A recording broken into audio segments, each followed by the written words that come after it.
जब समुद्रम सेतु के बारे में आया था, जब श्रीलंका से लेकर, तभी सुप्रीम कोर्ट ने कहा था कि ये रामचरित्र मानस और रामायण से ऐतिहासिक सत्य नहीं, इसीलिए वो चबूतरे तो हमेशा कैसे बनते। तब हिंदू महासभा ने तो पटिशन दायर की थी और उनके ये वाक्य थे। तो आज ये बौद्धों की जो व्यवस्था है, आखिर उसका तीसरा जो पक्ष था उसको सुना क्यों नहीं गया।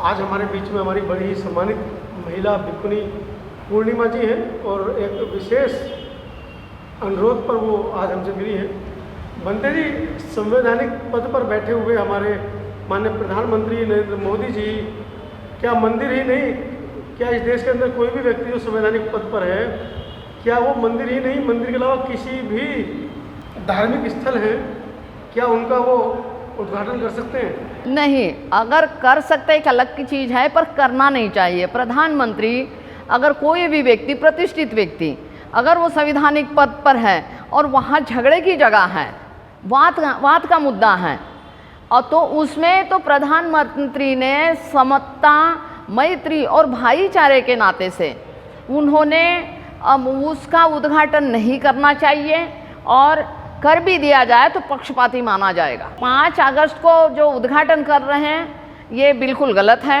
लॉकडाउन चल रहा है और लॉकडाउन के इसमें मंदिर का मुद्दा आना ही नहीं चाहिए था। उन्होंने हॉस्पिटल की ईंटें रखनी चाहिए थी, हॉस्पिटल का निर्माण करना चाहिए था। इस टाइम कोरोना चल रहा है, विश्व कोरोना के महामारी से जूझ रहा है।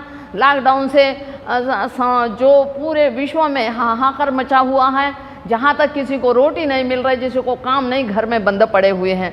तो इसमें मंदिर का निर्माण ये बिल्कुल है गलत है। अगर समझदारी अगर किसी में भी है और जो समानता और समता चाहते हैं, तो ये विरोधी पक्षपाती नहीं बनना चाहिए। देश के प्रतिष्ठित स्थानों पे बने हैं। 5 तारीख को वो उद्घाटन करने जाना है। हम इनका बिल्कुल विरोध मानते हैं कि ये बिल्कुल गलत कर रहे हैं। लॉकडाउन के इसमें जनता के लिए जो थोपा जाता वो प्रधानमंत्री पर भी लागू होना चाहिए और उनका उन्होंने खुद ने पालन करना चाहिए। जनता से अपेक्षा करके ऐसे कार्यों में नहीं जाना चाहिए। जो सुप्रीम कोर्ट न्याय नहीं दे रहा, आज जो ये स्तंभत हैं, जो संविधानिक जो स्तंभ थे, डॉक्टर बाबा साहब आम्बेडकर ने जब संविधान लिखा था, संविधान में सभी को अपने अपने कार्यपालिका, न्यायपालिका, विधायक और ये पत्रकारिता, सभी के लिए अपना काम, अगर कोई गलत है पत्रकारी निष्पक्ष हो और उन्होंने निष्पक्ष मुद्दे बताने चाहिए। सुप्रीम कोर्ट का भी होता, अगर कोई असल में कोई भी जो चाहे न्यायपालिका ये हो, विधानसभा हो चाहे लोकसभा हो, अगर कोई गलत होता अंकुश लगाना ये सुप्रीम कोर्ट का काम है। पर आजकल क्या है, दलाल लोग ज़्यादा हुए हैं। चाहे किसी भी इसमें बौद्धों का अगर पटिशन दायर की और उन्होंने स्वयं सुप्रीम कोर्ट ने उनको निर्णय न दे हुए खारिज कर दिया और उनको और जुर्माना लगा दिया कि तुम्हारी हिम्मत कैसी हुई है पटिशन दायर करने की। यहाँ तक उन्होंने बोला ये कोई जज का जजमेंट नहीं होता है, वो तो तानाशाह जैसी बात लग रही है हमको कि तुम्हारी हिम्मत कैसी पड़ी। ये बहुत ही असभ्यता नज़र आती है, विद्वता नज़र नहीं।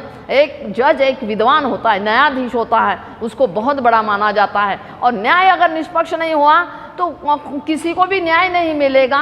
तो ये तानाशाह जैसे, सद्दाम हुसैन जैसी व्यवस्था ही हमें नज़र आ रही है, ना कि हमारे बौद्धों के ऊपर जो अत्याचार। देखो बोध गया की भी मैटर है, यही साथ साथ हमने 92 से आंदोलन चालू कर दिए हैं।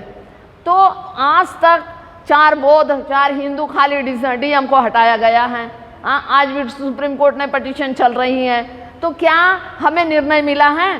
तो जब बौद्धों के बीच में भी हिंदू क्यों, जब सिखों के बीच में कोई नहीं होता, मुसलमान, तो हमें भी उनके अधिकार दे दो ना। जितने भी इनके जो मठ हैं या इनकी जो भी इनके जो कार्य हैं, तो उस इसमें भी हमारे बौद्धों को अधिकार दो, फिर बौद्धों के बीच में आए। और ये साकेत हैं, अयोध्या जो हैं आज बिना युद्ध किए जीती हुई व्यवस्था है।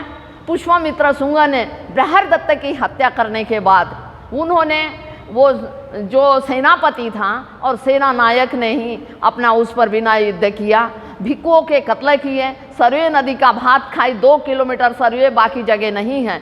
तो क्या उसमें भिक्षुओं के कत्ल करके वहाँ सर डालते गए और वो इसी रक्तपात से भरी, और इसीलिए उसको आज अयोध्या कहते हैं, नहीं तो साकेत है, ये ऐतिहासिक जगह है। पाटलिपुत्र भी जो पटना है वो पाटलिपुत्र है, आज मथुरा है, ये भी मथुरा नाम से जानी जाती हैं। ये सारी कनिष्क जमाने से बौद्धों का हमारा इतिहास है।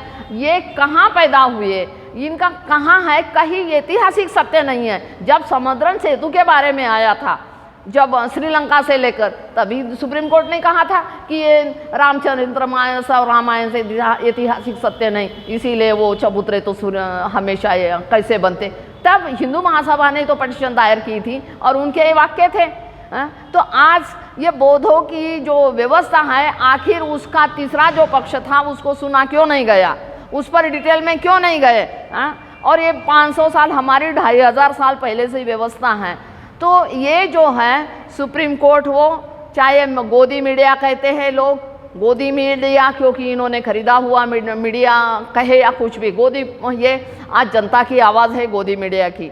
ऐसा ही सुप्रीम कोर्ट ना कि न्याय है, अपर क्लास के लोग बैठे हैं इस देश में, जात में से जात, जात में से जात, जात में से जात हैं, और जात के कारण ही हमारा कोई अगर बुद्धिस्ट वहाँ जज है तो बताइए, अगर उसने न्याय देने की बात की, अगर इसमें तो मुसलमान भी जज होना चाहिए था, बौद्ध भी होना चाहिए और हिंदू और सिख सभी जज होने के बावजूद ये डिसीजन लेते तो मान लिया जाता। तो ये क्या है, जज भी हिंदू है, इसीलिए उन्होंने राम का ऐतिहासिक सत्य न होने के कारण भी उन्होंने हमारी जो इसको सुना नहीं, बौद्धों के पक्षों को सुना नहीं, और इन्होंने सीधा कह दिया कि तुम्हारी हिम्मत कैसी हो गई।